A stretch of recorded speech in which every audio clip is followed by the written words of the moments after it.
Hey dog sport handlers, welcome to the Canine Handler Fitness Podcast. I'm your host, Liz Joyce, your go-to expert for all things dog sport fitness. Whether you're running agility, doing protection work, tackling search and rescue, handling a tough tugger, or just looking to build strength for a lifetime of adventures with your dog, remember, you are half the team, and I'm here to help you stay strong, mobile, and injury-free. Join me as I break down the unique demands of handler fitness, speed, strength, endurance, and everything you need to perform at your best, both in and after ring. Let's stay strong, stay in the game, and keep doing what we love. Let's dive in. Hey friends, and welcome back to the podcast.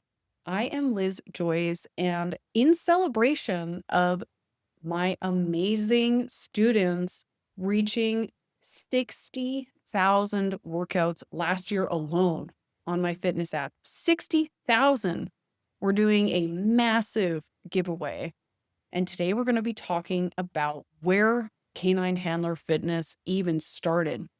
And it started with me. First, I want to tell you about this giveaway because it's amazing. Here's what's up for grabs. One lucky winner is going to get a full year of the All Access Pass, 2 coaching sessions from me. They're also going to get 6 months of access to Megan Foster's FX Agility community, a webinar, and access to the Patreon page for Mental Management for Handlers, which is a collection of mental management coaches that specialize in dog handling. If you haven't checked out Heather's podcast, she was on a couple of episodes ago, so make sure you go check that out. And either a beginner or intermediate conditioning course from Kelly Daniels of Hybrid Dog Training, and they get to choose their own colors of FitPaws Target Mat and also a Duo Disc from FitPaws. They're going to be coming on with a podcast to tell us all about their research and development process, and I can't wait to hear about it. In total, it's over $1,500 US that's up for grabs for one lucky person. Here's how you can enter. You can sign up for my newsletter. I will be sending out all of the entry forms there. You can check any of the link trees in my socials. We'll also have the entry form there. You can check the podcast notes. There are a number of ways to earn bonus entries, and it's super simple when you head on over to that form. So, in celebration of 60,000 workouts in 1 year, I'm really pumped to tell you about where did all this even come from, and actually, who am I? Because reading a bio online doesn't really give the whole picture. So I'm excited to dive into this stuff with you. And let's grab your coffee and take our dogs for a walk and rewind. We're going back to high school. I joined the wrestling team when I was in high school. I was the only girl on the team for half of it. I was about 115 pounds, and I was going up against guys that outweighed me by a minimum of 30 pounds. One was over 200 pounds heavier than I was, and I was losing like hard in practice and at meets. I wasn't discouraged about this, but I was pissed, and I didn't want out. I wanted in, and I needed to be better to do that. So I pivoted. I started lifting weights every weekday morning with my dad before school. We'd get up at 5 a.m., get our coffee in our thermoses, and get our asses down to the gym. We were doing a traditional powerlifting split of specific lifts and one focused body part, sometimes with a secondary muscle group per day. And we worked our asses on. I got strong, like really strong.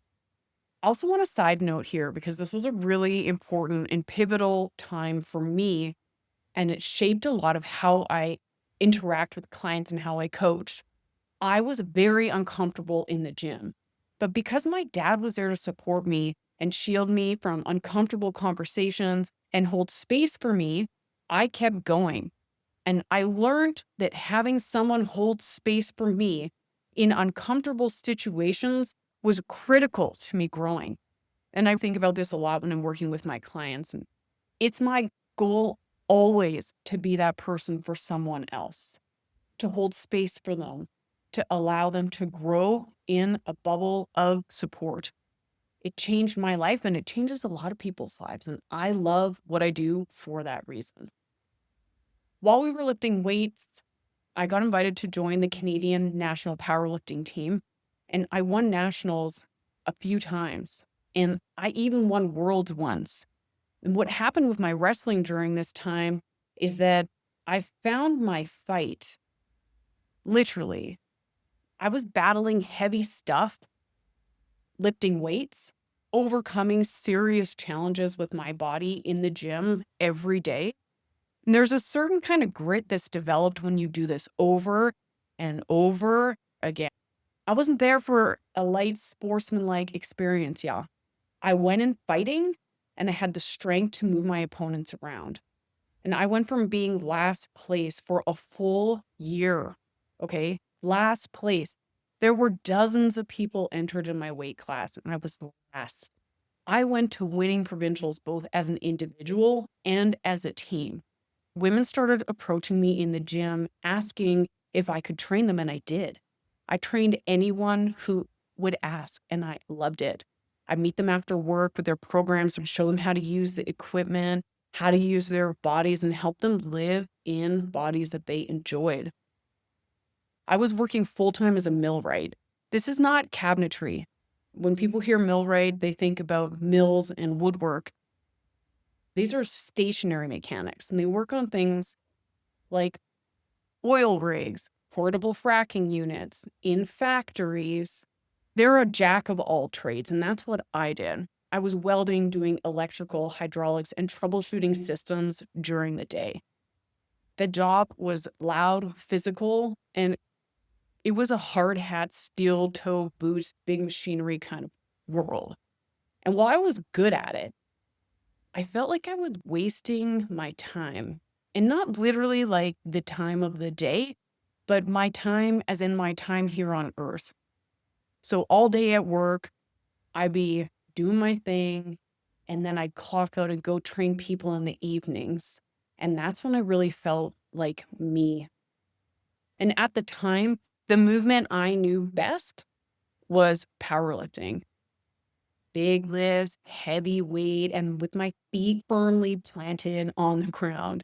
Wrestling had taught me grit, but it had not taught me lightness. And that changed when I met my husband in 2008. His background is Muay Thai kickboxing. And you should know that I am not talking about the local rec center, gloves hanging from the mirror with the gold accent to their t-shirts kind of guy. He's like the real deal. He fought professionally and is hands down the most athletic person that I've ever met. Training with him introduced me to a whole new world of movement. Body weight, strength, balance, agility, control. We focused on using the strength I had in smarter and more efficient ways. This training experience taught me a lot. After just 4 months, I had cut my hiking time down. Listen to this, in half. What used to take me 4 hours was taking me 2 hours. And I felt amazing. What doesn't get talked about enough when people are into lifting really heavy weights is the pain. I was having all kinds of pain. My back was sore. My neck was sore. My hip was sore. The body had no more soreness, no more stiff neck, no aching back. My hips and shoulders felt strong and stable. My cardio was dialed in, and I felt unstoppable. That feeling of being able to do whatever I wanted to do at the drop of a hat, being physically and athletically capable of doing whatever it was that my mind dreamed up was so cool. And that is what I love to bring to my clients' lives. At first, I was worried that I was going to lose the muscle that I built, especially in my arms and my glutes, but it didn't happen. In fact, the opposite happened. My figure became more balanced because I was doing functional movements. You can imagine that that makes a lot of sense when you hear it out loud. When you're doing functional movements and moving in a way that your body is designed to do in a balanced way, of course, your body is going to be more visibly balanced. In 2009, my husband and I moved from Calgary to Vancouver, and for the first time, I made fitness my full-time job. But that same year, everything changed for me, and I learned some very valuable lessons that have impacted how I coach clients. I was diagnosed with Crohn's disease, and I was incredibly sick. And I spent the next few years in and out of hospitals and sometimes barely hanging on. I almost lost my life. And this experience reshaped everything that I thought I knew about fitness. I'd always lived in this all in, do everything all the time. What is capacity? Let's just do absolutely everything I can get my mind around doing, and my body will just do it. It's what my mind wants to do, my body will follow suit. But having Crohn's and being sick forced me to slow down. I had to stop treating it like a machine and start treating it like a partner. And that shift was humbling and it was hard, and it gave me a deeper empathy for my clients. I understood for the first time what it was like to truly not have the spoons to do all the things that they have to do. And the need to adjust physical intensity. I got hired at one of the top personal training studios in the city, and it was such a blast. I worked with high-level athletes, seniors, weekend warriors, and total beginners, and I really loved it. I worked at this facility for a couple of years. In Vancouver, there are large personal training centers that are set up for independent personal trainers. And they house 40, 60, 80 personal trainers and all of their clients. The trainers that go to these facilities as independent trainers are not the ones that you're going to run into at a rec center that just finished their weekend certificate, or someone that has playing soccer and they lift some weights in their garage and now they think they're going to show you how to change your life. These are true professionals that know what they're doing. I went to one of these personal training facilities where I was surrounded by the very best personal trainers in a city that is known to be active, and thus the personal training industry is saturated. And these folks were the best of the very best. I got to work with alongside them, shadow them. I learned so much from my peers in this time and really honed in my training style. I love the variety of humans that I was able to work with, and they taught me so much about adjusting workout intensity, layering exercises, adapting workouts so that they weren't too sore to engage in their life afterwards, and also being able to appropriately assess where someone's exertion level should be for them to get to their goals. I've logged over 20,000 in-person client training hours and many more online coaching hours. Great coaching is not just about pushing hard. It's about knowing how to challenge someone and also make them feel supported. It's designing sessions that build momentum, restore energy, move people forward, and not just make them sweat, and giving them something that spills over into every part of their life. By 2015, I was finally in remission, and I knew exactly what I wanted to celebrate: a German Shepherd puppy. As a kid, I was terrified of German Shepherds, and that changed. My mom brought one home. This dog's name was Martha. She was culled from the RCMP force, and she was intense, eager, and completely captivating. And her and I spent hours exploring together. From that point on, I knew I wanted a dog of my own someday. Enter Hazel. She was my remission gift. She came from Schützenlines. When I saw her parents working with their handlers, I remember thinking, dang, they can do that. So can she. And if they can do that, so can I. Of course, y'all, I quickly learned what it means to live with a teenage German Shepherd.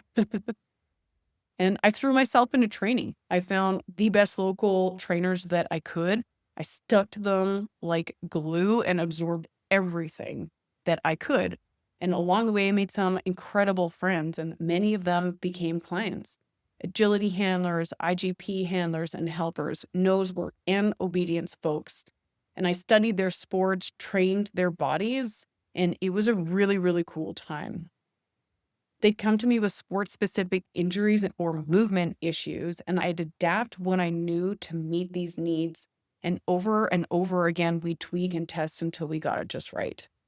With the IGP helpers I worked with, we focused on rotational and anti-rotational core strength. And they also need to be able to drop into squats quickly to absorb force of their dogs, and also do that with a load coming from the front. So we played a lot with cable systems and squads and split squads and doing rows and doing them on balance pieces. Shoulder stability became another rabbit hole that I dove into for these folks so they could resist impact from the dog and keep their shoulders safe. Agility handlers had a different set of challenges.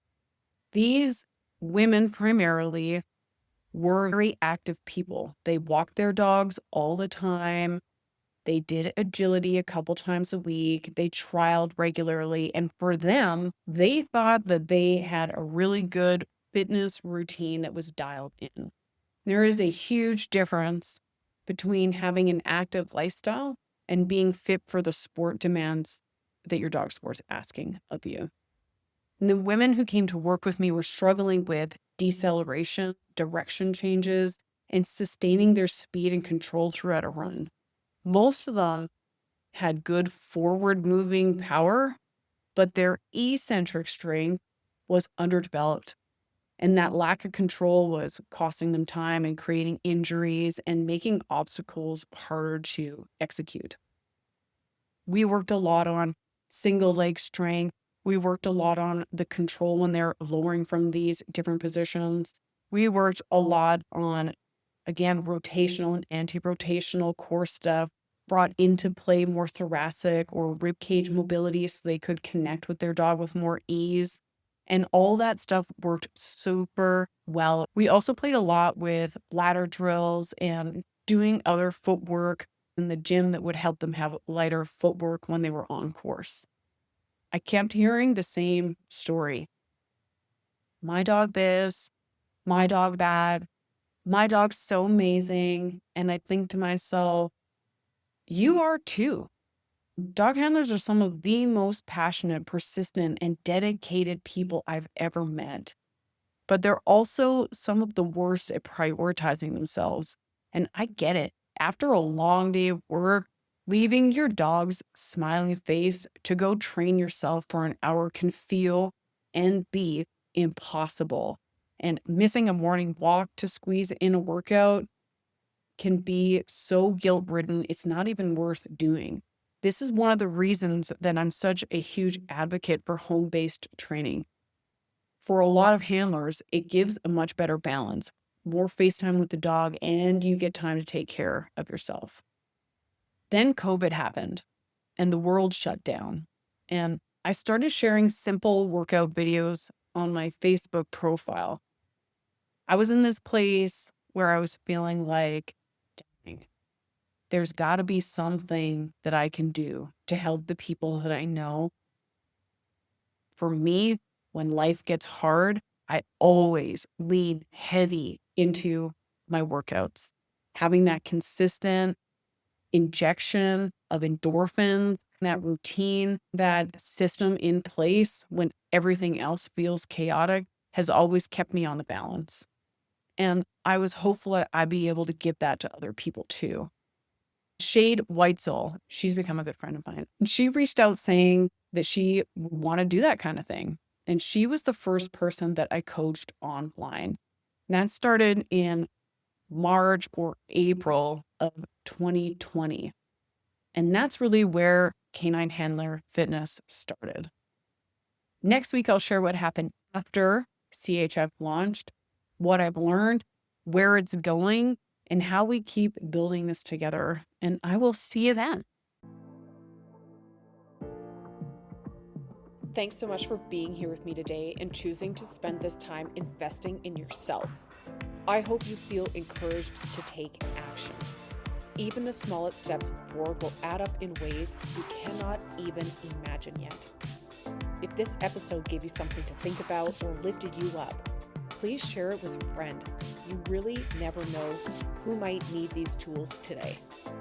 For more information, practical tools, and resources to help you get stronger and confident both in and out of the ring, head on over to caninehandlerfitness.com. You can also find me on all the socials under the same name, so come on over and say hi. I'm here to help you build the skills, knowledge, and belief you need to reach your goals. Keep going, keep learning, and most of all, keep showing up for yourself. You've got this, and I'll be here cheering for you every step of the way.